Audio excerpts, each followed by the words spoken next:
అల్లూరు సీతారామరాజు జిల్లా ఏజెన్సీలో దీర్ఘకాలిక వ్యాధులతో బాధపడుతున్న వారిని మెరుగైన వైద్య సేవలు అందించే విధంగా ఎన్టీఆర్ మెమోరియల్ ట్రస్ట్ ద్వారా ప్రత్యేక వైద్య శిబిరం ఏర్పాటు చేసి ఆయా వ్యాధులకు వైద్య పరీక్షలు నిర్వహించి ఉచిత మందులు రోగులకు అందించడం జరిగిందని ఆంధ్రప్రదేశ్ ముఖ్యమంత్రి సతీమణి నారా భువనేశ్వరి పేర్కొన్నారు. ఈ మేరకు ఆమె ఆదివారం రంపచోడవరం గ్రామం సమీపంలోని యూత్ ట్రైనింగ్ సెంటర్లో ఎన్టీఆర్ మెమోరియల్ ట్రస్ట్ ఆధ్వర్యంలో జీఎస్ఎల్ మరియు జీఎస్ఆర్ ఆసుపత్రుల సహకారంతో వివిధ రకాలైన వైద్య నిపుణులతో ఉచిత మెగా వైద్య శిబిరానికి managing trust NTR memorial trust అధినేత నారా భువనేశ్వరి వైద్య శిబిరాన్ని ప్రారంభించారు. ఈ సందర్భంగా ఎన్టీఆర్ ట్రస్ట్ అధినేత ఆంధ్రప్రదేశ్ ముఖ్యమంత్రి సతీమణి నారా భువనేశ్వరి మాట్లాడుతూ పేద ప్రజలకు వివిధ రకాలైన సేవలు అందించే విధంగా 1997 సంవత్సరంలో మాజీ ముఖ్యమంత్రి వర్యులు నందమూరి తారక రామారావు వారు ఎన్టీఆర్ మెమోరియల్ ట్రస్ట్ ఏర్పాటు చేయడం జరిగిందని ఆమె తెలిపారు.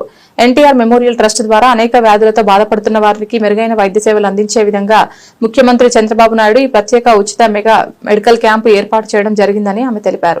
ప్రత్యేకమైన నమస్కారాలు. కూడి వచ్చిన నియోజకవర్గ ప్రజలందరికీ కూడా ప్రత్యేకమైన ధన్యవాదాలు తెలియజేస్తా ఉన్నాను. ఈ రోజు మీ అందరికీ తెలుసు, మన ఏజెన్సీ ప్రాంతం అరకు, పాడేరుతో పాటు రంపచోడవరం నియోజకవర్గంలో కూడా గిరిజనులు ఎక్కువగా ఉంటారు. వెనుకబడిన ప్రాంతం అని చాలా సార్లు భువనేశ్వర్ అమ్మ గారికి, సీఎం గారికి కూడా చెప్పడం జరిగింది. మన సీఎం గారు అయితే చాలా సార్లు అరకు, పాడేరు వెళ్ళారు. ఒకసారి రంపచోడవరం కూడా రావాలి సార్ అంటే చూసుకొని వస్తానని చెప్పడం జరిగింది. కానీ పరిస్థితుల రీత్యా ఈరోజు భువనేశ్వరి అమ్మగారు మనల్ని చూసి ఈ ప్రాంత పరిస్థితులన్నీ కూడా ఒక్కసారి తెలుసుకుందామనే ఉద్దేశంతో ఈరోజు మన గిరిజన ప్రాంతానికి రావడం చాలా సంతోషకరం. అదేవిధంగా వచ్చేటప్పుడే చెప్పారు, మన ప్రాంతంలో ఎక్కువగా సికిల్ సెల్ ఎనీమియాతో బాధపడుతూ ఉన్నారమ్మా. చిన్న బిడ్డల నుంచి ఇవన్నీ మేము చేయగలమంటే అది ప్రజలు సహకరించే వాళ్ళు ఉండాలి. అట్లానే మన దాతలు, వాళ్ళని మనం ఎప్పుడు మర్చిపోకూడదు.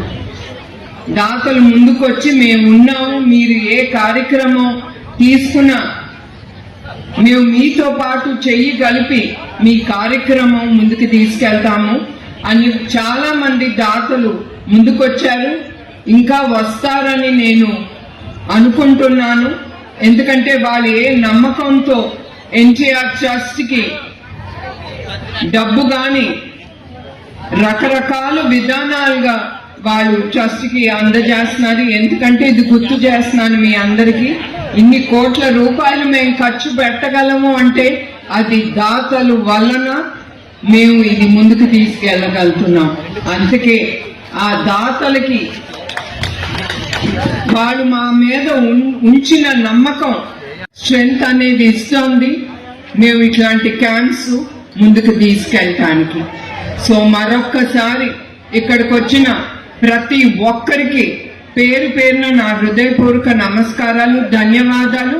ఈ క్యాంపు మీకోసం మేము ముందుకు తీసుకొచ్చాం.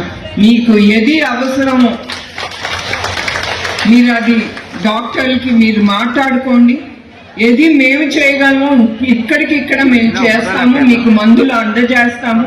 ఏది మా వల్ల కాదో మేము ఒక పాయింట్ తర్వాత మేము కూడా మీకేం చేయలేము. అట్లాంటప్పుడు మేము తప్పకుండా గవర్నమెంట్ హాస్పిటల్కి ఆ పేపర్ మీద రికమెండ్ చేస్తాము. అట్లానే మేము కూడా వాళ్ళతో కానీ మేము ఏ కోఆపరేటివ్ హాస్పిటల్తో మేము టైఅప్ పెట్టుకున్నామో వాళ్ళతో కూడా మేము మాట్లాడి తప్పకుండా మీకు ఏది అందజేయాలో అది తప్పకుండా మీ అందరికీ అందజేస్తాను.